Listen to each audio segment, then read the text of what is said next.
Hi friends, welcome to Tunku kitchens and blogs.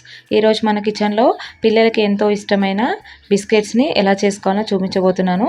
ఇవి cocoa పౌడర్తోని ఇంట్లోనే చాలా హెల్తీగా ప్రిపేర్ చేసుకోవచ్చండి. బిస్కెట్స్ ఇలా ఒక్కసారి చేసి పెట్టుకున్నాం అనుకోండి, ఒక 1 వీక్ వరకు ఈజీగా మనకి స్నాక్స్లోకి ఆలోచించే పని లేదనమాట. ఇలా ఇంట్లోనే బెల్లం, గోధుమ పిండి యూజ్ చేసి బిస్కెట్స్ని ఎలా చేసుకోవాలో చూపిస్తాను.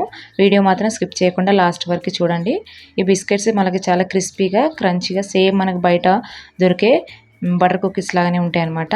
అలా చేసుకోవచ్చు ఇవి ఇంట్లో ఉండే వాటితోనే. ఇంకా లేట్ చేయకుండా వీడియోలోకి వెళ్ళిపోదాం. ముందుగా ఒక మిక్సింగ్ బౌల్ తీసుకోవాలి. ఇందులో రూమ్ టెంపరేచర్లో ఉన్న బటర్ని తీసుకోవాలి. అంటే మనం డైరెక్ట్గా ఫ్రిడ్జ్లో నుంచి తీసుకోకుండా కొద్దిసేపు బయట పెట్టిన తర్వాత తీసుకోవాలన్నమాట. ఇక్కడ ఒక 1/2 కప్పు వరకు బటర్ తీసుకొని బాగా విస్కర్తోని ఇలా కలుపుకోవాలి. లేదంటే ఇక్కడ 1/2 కప్పు బటర్ బదులు నెయ్యి కూడా యాడ్ చేసుకోవచ్చు, బటర్ ప్లేస్లో. ఇలా అంతా ఒకసారి స్మూత్ టెక్స్చర్ వచ్చిన తర్వాత ఇందులో 1/2 కప్ కంటే కొద్దిగా ఎక్కువ అనమాట, 3/4 కప్పు వరకు బెల్లం తీసుకొని ఇది కూడా కొద్దిగా వేసుకుంటూ ఈ బటర్లో అంతా బాగా మిక్స్ చేసుకోవాలి. ఇక్కడ మనం హెల్తీగా అన్నాం కాబట్టి బెల్లం యూస్ చేస్తున్నాము. లేదంటే షుగర్తో కూడా చేసుకోవచ్చు ఇదే క్వాంటిటీలో. అంటే బెల్లం ప్లేస్లో షుగర్ కూడా 1/2 కంటే కొద్దిగా ఎక్కువ 3/4 కప్పు వరకు షుగర్ వేసుకోవాలన్నమాట. ఇలా అంతా కొద్దిగా వేసుకుంటూ బెల్లం అంతా మనకి బటర్లో అంతా మిక్స్ అయ్యేలాగా అంతా కలుపుకోవాలన్నమాట. పిండి కూడా జల్లించుకోవాలి. ఇలా ఒక జాలి పెట్టుకొని మనం 1/2 కప్పు బెల్లానికి 1 కప్పు గోధుమ పిండి సరిపోతుంది. ఇలా కొద్దిగా వేసుకుంటూ జల్లించుకోవాలి గోధుమ పిండి. మనకి ఇలా చేసుకోవడం వల్ల ఉండలేం లేకుండా పిండి అంతా మంచి పొడిగా వస్తుంది అనమాట. ఇప్పుడు ఇందులోనే 1 స్పూన్ బేకింగ్ సోడా, అట్లనే 1/2 స్పూను వంట సోడా కూడా వేసుకోవాలి. 2 స్పూన్ల చాక్లెట్ పౌడర్ అంటే కోకో పౌడర్ కూడా వేసుకోవాలి. అట్లనే 1 స్పూన్ వరకు బొంబాయి రవ్వ అంటాం, ఉప్మా రవ్వ చేస్తాం కదా, ఆ రవ్వ కూడా వేసుకొని అంతా జల్లించుకోవాలన్నమాట. ఇలా చేసుకుంటే మనకి అన్ని ఈవెన్గా మిక్స్ అయ్యి ఉండలేం లేకుండా వస్తుంది అనమాట. ఇప్పుడు ఇదంతా కూడా ఒకసారి బాగా మిక్స్ చేసుకోవాలి. ఉండలేం లేకుండా మనకి బటర్ బెల్లం అంతా అందులో అంతా మిక్స్ అయ్యేటట్టు ఇలా అంతా కలుపుకోవాలి. ఇప్పుడు ఇందులోకి ఫ్లేవర్ కోసం వెనిలా ఎసెన్స్ వేసుకోవాలి, ఒక 1/2 స్పూన్ వరకు. ఇక్కడ వెనిలా ఎసెన్స్ లేకుంటే ఇలాచీ పౌడర్ కూడా వేసుకోవచ్చు. ఇలాచీ పౌడర్ ఒక 1/4 టీ స్పూన్ వేసుకుంటే సరిపోతుంది. ఇప్పుడు వెనిలా ఎసెన్స్ వేసుకున్న తర్వాత అంతా కూడా మంచిగా మిక్స్ చేసుకోవాలి. చేత్తో మిక్స్ చేసుకుంటే మనకి మంచిగా ముద్దలాగా వస్తుంది కదా. ఇప్పుడు చేత్తో అంతా లైట్గా ప్రెస్ చేసుకుంటూ కలుపుకోవాలి. మరీ ఎక్కువగా మళ్ళీ ప్రెస్ చేస్తూ కలపకుండా కొంచెం మెల్లిగా కలుపుకోవాలన్నమాట.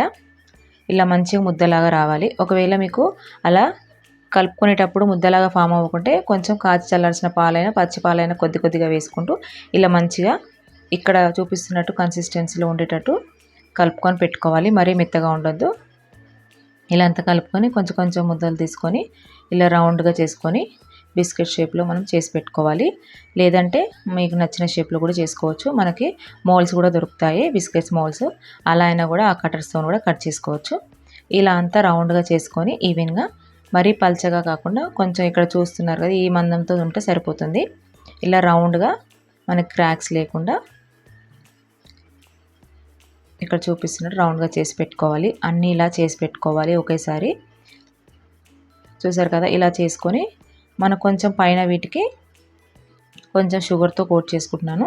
ఇలా చేసుకుంటే పిల్లలు కూడా అవి అట్రాక్టివ్గా ఉంటాయి కాబట్టి తినడానికి ఇష్టపడతారు అనమాట. కొన్ని షుగర్తో చేసుకున్నాను. అట్లనే కొన్ని స్ప్రింకిల్స్, కలర్ బాల్స్ ఉంటాయి కదా, షుగర్ కోట్తో చేసినవి మనకి సూపర్ మార్కెట్స్లో కూడా దొరుకుతాయి, ఆన్లైన్లో కూడా దొరుకుతాయి ఇవి. ఇలా అంతా పైనుంచి స్ప్రెడ్ చేసుకొని లైట్గా వాటిని ప్రెస్ చేసుకోవాలన్నమాట. మనం బేక్ చేసుకున్నప్పుడు అవి ఊడిపోకుండా లైట్గా కొంచెం ఫింగర్తో ఇలా ప్రెస్ చేసుకుంటే అవి లోపలికి వెళ్ళి ఊడిపోకుండా ఉంటాయి అన్నమాట. ఇలా అన్నీ రెడీ చేసి పెట్టుకున్న తర్వాత నేను ఇక్కడ ఎయిర్ ఫ్రైలో చూపిస్తున్నాను ఇవి బిస్కెట్స్. ఈ ఎయిర్ ఫ్రైర్ లేకుంటే గ్యాస్ మీద కూడా చేసుకోవచ్చు. మనం మందపాటి బౌల్ పెట్టుకొని అందులో ఒక ప్లేట్ కానీ స్టాండ్ కానీ వేసుకొని ఒక ప్లేట్ పైన ఇలా బటర్ కానీ నెయ్యి కానీ రాసుకొని పెట్టుకొని ఈ బిస్కెట్స్ అందులో పెట్టుకొని మీడియం ఫ్లేమ్ పెట్టుకొని ఒక 1/2 అవర్ కానీ 20 మినిట్స్ ఉడికించుకుంటే కూడా అలా కూడా స్టవ్ మీద మనకి బిస్కెట్స్ తయారవుతాయి. నేనైతే ఇక్కడ ఎయిర్ ఫ్రైర్లో చూపిస్తున్నాను కాబట్టి ఇలా అంతా బటర్ పేపర్ వేసుకొని ఈవెన్గా పెట్టుకున్న తర్వాత ఇక్కడ ఆన్ చేసుకొని టెంపరేచర్ అనేది సెట్ చేసుకోవాలి. ఆల్రెడీ మనకి ఇక్కడ ఆప్షన్లో బేక్ అనే ఆప్షన్ ఉంటుంది. బేక్ ప్రెస్ చేసుకున్న తర్వాత ఇక్కడ టెంపరేచర్ అనేది 150 డిగ్రీస్లో పెట్టుకొని ఇక్కడ టైమర్ వచ్చేసి ఒక 15 మినిట్స్ని అయితే సెట్ చేసి పెట్టుకుంటున్నాను. ఇలా సెట్ చేసుకున్న తర్వాత మనం ఆన్ చేసుకోవాలి. అంటే మధ్యలో మళ్ళీ ఒకసారి చూసుకుంటూ ఉండాలంటే మరీ ఎక్కువ హీట్లో ఉంటే కూడా మాడిపోతాయి కాబట్టి మనం పెట్టుకొని చూసుకొని అలా అడ్జస్ట్ చేసుకోవచ్చు అనమాట. చూసారు కదా, నేను 150 డిగ్రీస్లో 20 మినిట్స్కి మనకి బిస్కెట్స్ అనేవి రెడీ అయిపోయాయి. ఇప్పుడు వేడి మీద ఉంటాయి కాబట్టి కొంచెం మనకి సాఫ్ట్గానే అనిపిస్తాయి. అవి చల్లారే కొద్దీ క్రిస్పీగా గట్టి పడతాయి అన్నమాట. ఈ విధంగా వచ్చిన తర్వాత ఇవి తీసి పెట్టేసుకోవాలి. అట్లనే మనం సెకండ్ బ్యాచ్ మిగిలిన బిస్కెట్లు కూడా మిగతాయి కూడా అట్లనే సేమ్ పెట్టేసుకొని బేక్ చేసుకోవాలన్నమాట. చూసారు కదా, ఇలా మనకి చల్లారినాక ఇలా ప్లేట్లో వేసుకొని కొంచెంసేపు అలా చల్లారబెట్టుకుంటే అవి కూడా క్రిస్పీగా అయిపోతాయి. ఇప్పుడు నెక్స్ట్ ఒకవేళ మీకు బేక్ అవ్వలేదనిపిస్తే మళ్ళీ కూడా ఇంకొక 5 మినిట్స్లో పెట్టుకొని 150 డిగ్రీస్లో అలా పెట్టుకొని కూడా మళ్ళీ బేక్ చేసుకోవచ్చు అనమాట. చూసారు కదా, ఇలా ఈ విధంగా కూడా నెక్స్ట్ బ్యాచ్ కూడా పెట్టేసుకొని సేమ్ అదే టెంపరేచర్ మీద 15 మినిట్స్ పెట్టుకుంటే మన బిస్కెట్స్ అనేవి రెడీ అయిపోతాయండి. చూసారు కదా ఫ్రెండ్స్, ఎంతో సింపుల్ అండ్ టేస్టీగా గోధుమ పిండి బెల్లంతో మనం ఇంట్లోనే చేసి పెట్టచ్చు పిల్లలకి.